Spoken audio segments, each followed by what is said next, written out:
That's true too, but I mean in Shepherd of the Wood years.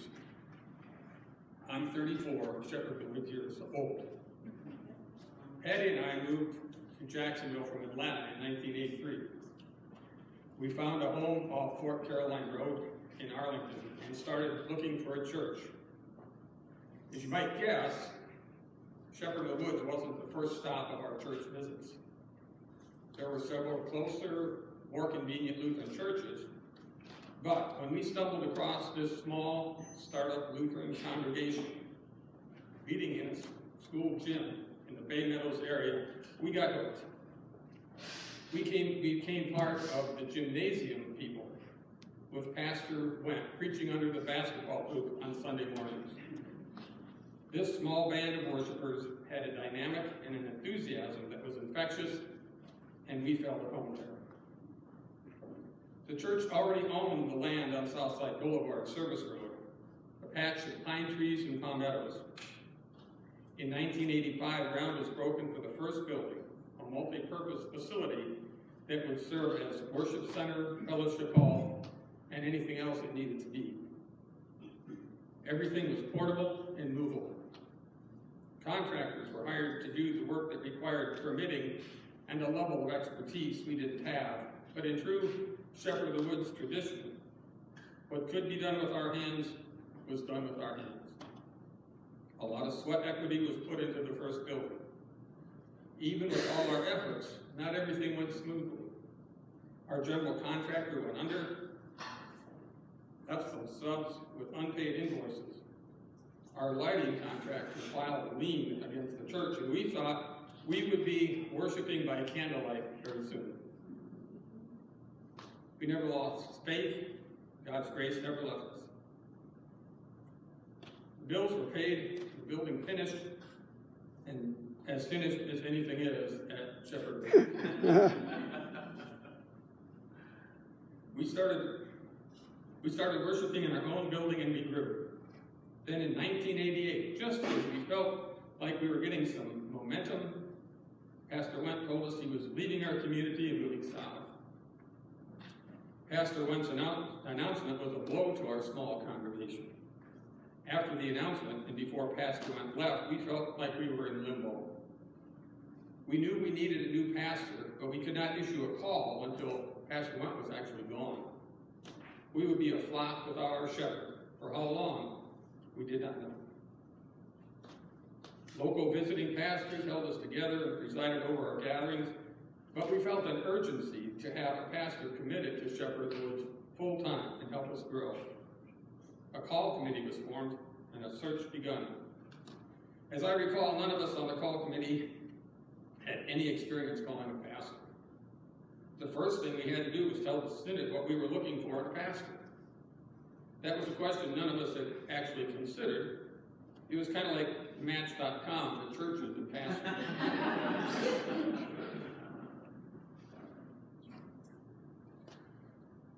We prayed for guidance, filled out the form, and sent it in.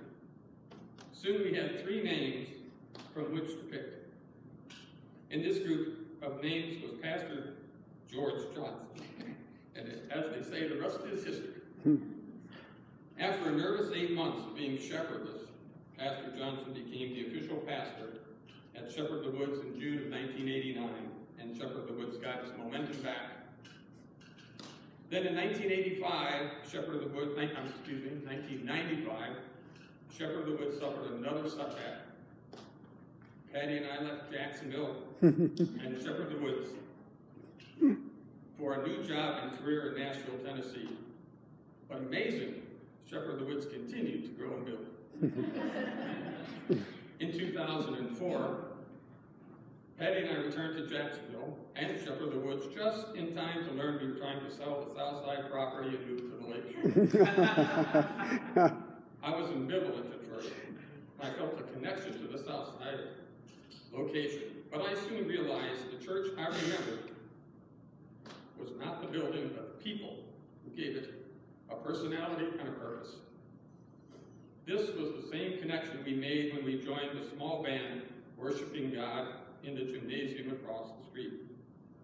So, we joined in once again. We have continued to maintain this location and expand and improve the lakeshore. So what can you say about the Shepherd of the Woods looking back on our history? We are resilient. We are resourceful. We are active.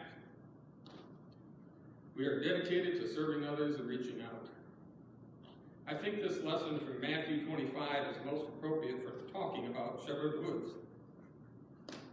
Because here is where we can learn how to be sheep and not goats. Here is where we can have the opportunity to be sheep and not goats.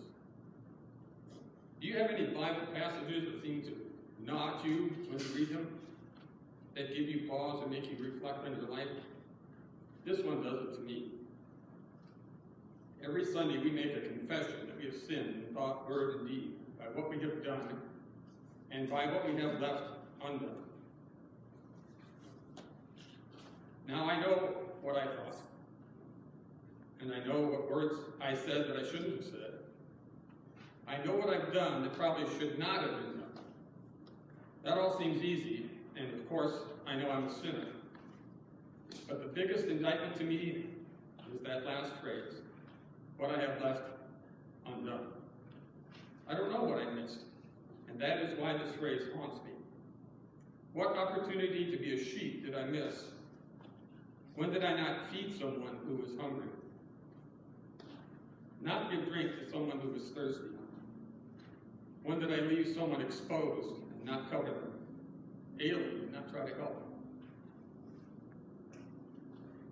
When did I meet someone bound up by life's troubles and not try to give them comfort?